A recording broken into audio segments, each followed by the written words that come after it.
Okay, good morning દોસ્તો.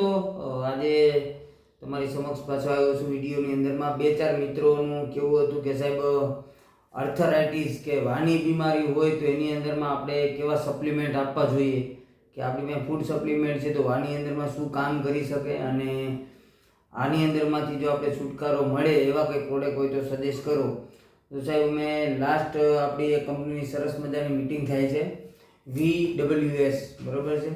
તો VWSની અંદરમાં તમને આ બધી વસ્તુ વિશે ડીપમાં જાણકારી આપે છે કે કયા રોગની અંદરમાં કઈ વસ્તુ આપવી તમારે. તો એની અંદરમાં અમે લાસ્ટ ટાઈમ ગયા હતા તો અમને આર્થરાઇટિસ માટે જે વસ્તુ સજેશન કરી છે હું તમને સજેશન કરાવું છું. તો સૌથી પહેલાં તો કરાવી છે કે કેલ્શિયમ તમારે લેવી જોઈએ, બરાબર છે. સવાર સાંજ એકદમ કેલ્શિયમ લઈ શકો. બીજી વસ્તુ છે કર્ક્યુમિન, જે આપણે વેસ્ટિજ કંપનીની અંદરમાં કર્ક્યુમિન પ્લસ એક હળદરમાંથી આપણે હળદરની અંદરમાં એના માટે હળદર ખાઈએ છીએ કે આપણે કર્ક્યુમિન મળી રહી, તો વેસ્ટિજની અંદરમાં કર્ક્યુમિન પ્લસ કરીને છે અવેલેબલ, તો આ પણ તમે એની અંદરમાં લઈ શકો. આ સિવાય કેલ્શિયમ, ગ્લુકોઝામાઇન, કર્ક્યુમિન, વિટામિન D3નો સબલિંગલ સ્પ્રે છે કે આ તમારે રોજ રાત્રે મોઢાની અંદરમાં એક સ્પ્રે કરવો. અને આ સિવાય વિટામિન B12 છે કે આ તમારે સવારે એક સ્પ્રે મોઢાની અંદરમાં કરવો. ખાસ કરીને કે જે લોકોને રુમેટોઇડ આર્થરાઇટિસ છે, વા છે, બરાબર છે. ખાલી દુખાવો થતો હોય તો વા હોય એવું જરૂરી નથી. વાના ઘણા બધા રિપોર્ટો આવે છે, તો તમારે સાંધાના દુખાવા હોય તો પહેલાં ડૉક્ટરની સલાહ લઈ લેવી કે વા છે કે શું છે. ડૉક્ટરના કહ્યા અનુસાર તમારે આગળ વધવું. આ સિવાય તમને આયુર્વેદિકની અંદરમાં ઇન્ટરેસ્ટ હોય, એક ફૂડ સપ્લિમેન્ટની અંદરમાં તમને ઇન્ટરેસ્ટ હોય કે ભાઈ મને વા છે કે મને એલોપેથિકમાં નહીં જવું, શરૂઆતનું સ્ટેજ છે તો મારે આપણા શરીરની અંદરમાં વા ને આવી બધી બીમારીઓ થાય છે શું કામ, કે કોઈ ક્યાંક ને ક્યાંક આપણા શરીરની અંદરમાં ડેફિશિયન્સી થઈ છે, કંઈ પણ વસ્તુની ઉણપ થઈ છે. તો આ બધી વસ્તુ છે એ એક ફૂડ સપ્લિમેન્ટ, એક આહાર પૂરક છે કે જે વસ્તુ ઘટે છે એની પુરવાર કરે છે, બીજી કોઈ દવા નથી. હું પોતે કોઈ ડૉક્ટર નથી કે તમને હું દવા આપી શકું. મારી પાસે ફૂડ સપ્લિમેન્ટ છે તો હું તમને ફૂડ સપ્લિમેન્ટનું સજેશન આપું છું કે આ એક પ્રકારના ખોરાક એવા છે કે આ પદ્ધતિથી પણ તમે ઘણી એવી બીમારીઓ દૂર કરી શકો. તો આ ચાર વસ્તુ તો મેં 5 કીધી છે. આ સિવાય ક્રીલ ઓઇલ છે અને આ સિવાય તમારે ફ્લેક્સ ઓઇલ છે. તો આ વસ્તુ તમારે સજેશન કરવાની છે. 7-8 વસ્તુ છે, એની અંદરમાંથી તમારે કોમ્બિનેશન બનાવવાનું છે કે મેં તમને 8 વસ્તુ કીધી છે: calcium, glucosamine, collagen, curcumin, vitamin D, vitamin B12નો સ્પ્રે, ફ્લેક્સ ઓઇલ અને ક્રીલ ઓઇલ. તો ટૂંકમાં મેં તમને 8-9 વસ્તુનું મારું સજેશન છે.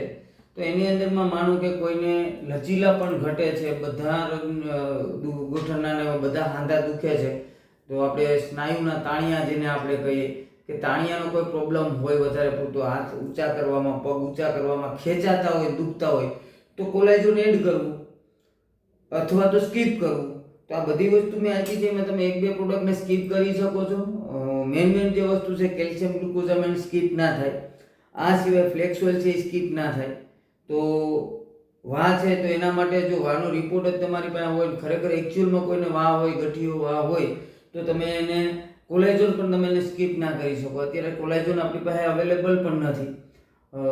15-20 દિવસમાં, મહિનો દિવસની અંદરમાં વેસ્ટિજમાં ફરી પાછું વેજ સોર્સની અંદરમાં કોલેજન અવેલેબલ થશે તો આપણે મળશે, બરોબર છે. પણ અત્યારે અવેલેબલ નથી તો તમે આ બધી વિટામિન B છે, વિટામિન B12 છે, આ વસ્તુ બધી આપણી પાસે અવેલેબલ છે.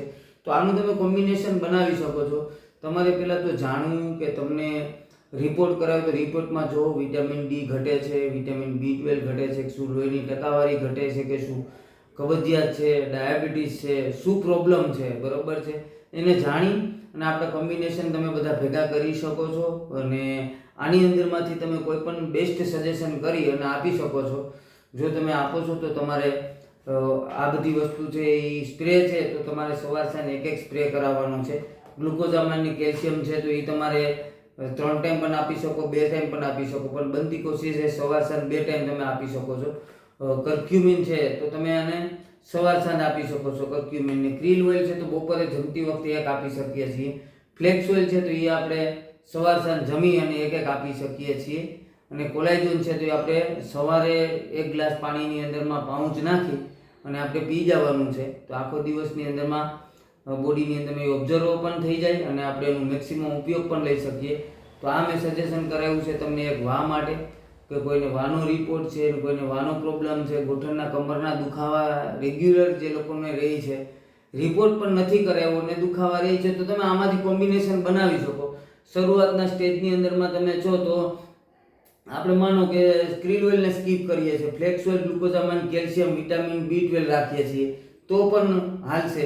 કેલ્શિયમ ગ્લુકોઝામાઇન નાખો છો શરૂઆતમાં તો પણ હાલશે. પણ તમે સ્ટેજ જુઓ, સામેવાળાનો પ્રોબ્લેમ કેટલો છે, કેવો છે, બધી વસ્તુને ધ્યાનમાં લઈ અને આની અંદરમાંથી કોમ્બિનેશન બનાવજો. બેસ્ટ રિઝલ્ટ તમને પણ મળશે. ઘણા બધા લોકોને અમે રિઝલ્ટ આપ્યા છે અને આઈ હોપ તમને પણ આની અંદરમાંથી સારામાં સારા રિઝલ્ટો મળશે અને લોકોના આશીર્વાદ લેવાનો પણ તમને મોકો મળશે. પણ એક બીજી મારી માહિતી કેવી છે, લોકોના આશીર્વાદ લેવા માટે જાજો, લોકોના ખીચા કાપવા માટે નહીં. લોકો પ્રોબ્લેમમાં હોય છે તો જેટલી એને જરૂરિયાત છે, જેવો એનો પ્રોબ્લેમ છે એને ધ્યાનમાં લઈ અને તમે સપ્લિમેન્ટ આપો તો લોકોને આપણે ખરેખર બેસિસ મળે છે. અને હું 10 વર્ષથી આની અંદરમાં છું, મને ક્યારેય એક પણ જગ્યાએથી નેગેટિવ રિવ્યૂ નથી આવ્યો છે. લોકોને બહુ જ સારું થયું છે. અને હું હમણાં નેક્સ્ટ વિડીયો બનાવીશ સ્કિન માટે, તો હમણાં એક સ્કિનની અંદરમાં હું વિડીયો બનાવીને આપું છું તમને, બરોબર છે. એની અંદરમાં પણ જોજો, મારા રિઝલ્ટના ફોટા પણ હું મૂકીશ કે લોકો કહેતા હોય કે સોયરાસિસ છે ને એની અંદરમાં રિઝલ્ટો ના આવે, પણ દોસ્તો એની અંદરમાં આપણે 100% રિઝલ્ટ લીધેલા છે, એવા પણ ફોટા આપણી પાસે છે. પણ હું લોકોની જરૂરિયાત, એનો પ્રોબ્લેમ માટે પ્રોડક્ટ આપીએ છીએ. અમારા સ્વાર્થ માટે, આપણા કામ માટે ક્યારેય આપણે પ્રોડક્ટ આપતા નથી. તો તમે પણ આ વસ્તુનું ખાસ ધ્યાન રાખજો. લોકો બીમાર હોય છે અને એકચ્યુઅલમાં એના પૈસા આપણે એના ખીચામાંથી કાઢવા એ અયોગ્ય છે. આપણી પાસે તો ઘણી બધી પ્રોડક્ટ હોય છે, પણ એને જરૂરિયાત B12ની છે તો ખાલી B12 આપો, બરોબર છે. એને જરૂરિયાત કેલ્શિયમની સાથે ગ્લુકોઝામાઇનની છે તો જ બે ભેગી આપો, નકર પછી એક જ આપો, બરોબર છે.